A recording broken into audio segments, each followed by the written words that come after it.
Doctor Sakhawat, বঙ্গোপসাগর ও ভারত মহাসাগরে নিজ নিজ বলয় তৈরি করে আধিপত্য বিস্তার নিয়ে চীন, যুক্তরাষ্ট্র, ভারতের মাঝে এক ধরনের তিনমুখী টানাটানি আছে আমাদেরকে নিয়ে। যুক্তরাষ্ট্র বাংলাদেশকে কোয়াডে চায়, অন্যদিকে চীন বাংলাদেশকে বেল্ট অ্যান্ড রোড প্রকল্পে চায়। বাংলাদেশকে নিয়ে চীন ও যুক্তরাষ্ট্রের মাঝে টানাটানি তো আছেই। অন্যদিকে বাংলাদেশে চীনের বাড়তি বিনিয়োগ ও বিভিন্ন প্রকল্প ঘিরে ভারতের আপত্তির কথাও আমরা শুনি। বঙ্গোপসাগরে বিশ্ব শক্তিগুলো যে আধিপত্যের প্রতিযোগিতা, ভূ রাজনৈতিক ও বিশ্ব রাজনীতির যে চাল, সেখানে বাংলাদেশের ভূমি ব্যবহার করা, আকাশ ও জল সীমানা ব্যবহার করতে চাওয়ার এমন দাবি কিন্তু আমরা অনেক আগে থেকেই শুনে আসছি।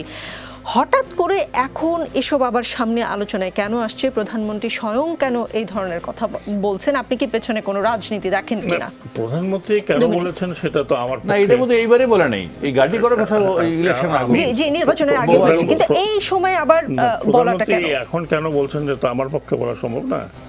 আমি আগের কথা যেটা বলেছি, বঙ্গোপসাগর শুধু বাংলাদেশের না, বঙ্গোপসাগর এটা 6টা কান্ট্রির এই বঙ্গোপসাগরকে মোটামুটি ওন করে, বা 6টা কান্ট্রি এর আশেপাশে। বড় যেটা সীমারেখা সেটা হচ্ছে একদিকে ইন্ডিয়া, আরেকদিকে হলো মিয়ানমার, আর আমরা নর্থে। আজকাল যে কনসেপ্ট, সেই কনসেপ্টে যেই ধরনের এয়ারবেসের কথা আমরা আগে শুনতাম বা বলছি, সেগুলো এয়ারবেস না, সেগুলো একটা শহর, একটা মিলিটারি বেস। এখন ওকিনাওয়ার কথা যদি আপনি বলেন, হ্যাঁ, সাউথ কোরিয়াতে যেটা আছে তাদের সিওলের মধ্যেই, সেরকম জায়গা আমাদের এখানে নেই। আর আমি যেটা মনে করি, মানে আমার ক্ষুদ্র স্টাডি, অ্যাকচুয়াল সমস্যা হচ্ছে কিন্তু ইন্ডিয়ান ওশান। বঙ্গোপসাগর হচ্ছে ইন্ডিয়ান ওশানের একটা পার্ট। বঙ্গোপসাগরের ভিতরে সেখানে কোনো কন্টেস্ট, তেমন বড় কোনো কন্টেস্ট নেই। আমাদেরকে নিয়ে টানাটানি হচ্ছে যেহেতু আমরা ইন্ডিয়ান ওশানের একটা লিটোরাল বা ইন্ডিয়ান ওশানের একটা কান্ট্রি, কাজেই এইখানে সংখ্যাতত্ত্বের ব্যাপার আছে।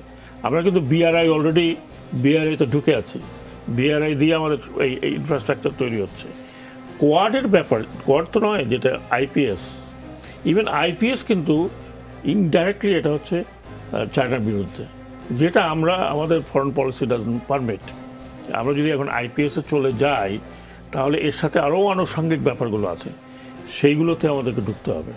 তো সেটাতে ঢুকতে হলে আমাদের কিন্তু একদম টোটালি চায়নার বিরুদ্ধে একরকম চলে যাচ্ছে। এখন তো বড় প্রবলেম হচ্ছে তো সে তাইওয়ানকে ঘিরে। তো সেই জায়গাতে আমার মনে হয় যে আমাদের ফরেন পলিসি যেটা, সেই ফরেন পলিসির চেষ্টা করছে যেমন যাতে এগুলোর মধ্যে আমরা না ঢুকি, কোনো অ্যালায়েন্সের মধ্যে যাতে আমরা না যাই। বিআরআই কিন্তু কোনো অ্যালায়েন্স না, বিআরআই হচ্ছে একটা ডেভেলপমেন্ট প্রজেক্ট। চায়না কখনো বলে না যে আপনি আমার সাথে অ্যালায়েন্সে আসেন এর বিরুদ্ধে ওর বিরুদ্ধে। এখন ব্যাপারটা হচ্ছে যে আলটিমেটলি কী হবে উই ডোন্ট নো, কিন্তু এই মুহূর্ত পর্যন্ত চায়না কোনোভাবে কোনো দেশকে মিলিটারিলি যোগাযোগ বা মিলিটারি একটা কী বলবো অ্যালায়েন্স করার কোনো এখন পর্যন্ত কোনো উদ্যোগ নেয়নি। আচ্ছা, তারা যেটা আসছে সেটা হচ্ছে ইকোনমিক ডেভেলপমেন্ট, ইনফ্রাস্ট্রাকচার। তো সেই জায়গাতেই আমি মনে করি ইন্ডিয়ান ওশান নিয়ে একটা সমস্যা আছে। ইন্ডিয়া, ভারত, যুক্তরাষ্ট্র আর চীন। আর আজকাল আরেকটি কি মডার্ন ওয়ারফেয়ারে এখন আপনি দেখবেন যে সব যারা বড় শক্তি তারা এয়ারবেস নিয়ে চিন্তা করে না, তারা চিন্তা করে কতগুলো ফ্লাইং ডেক আছে আপনার।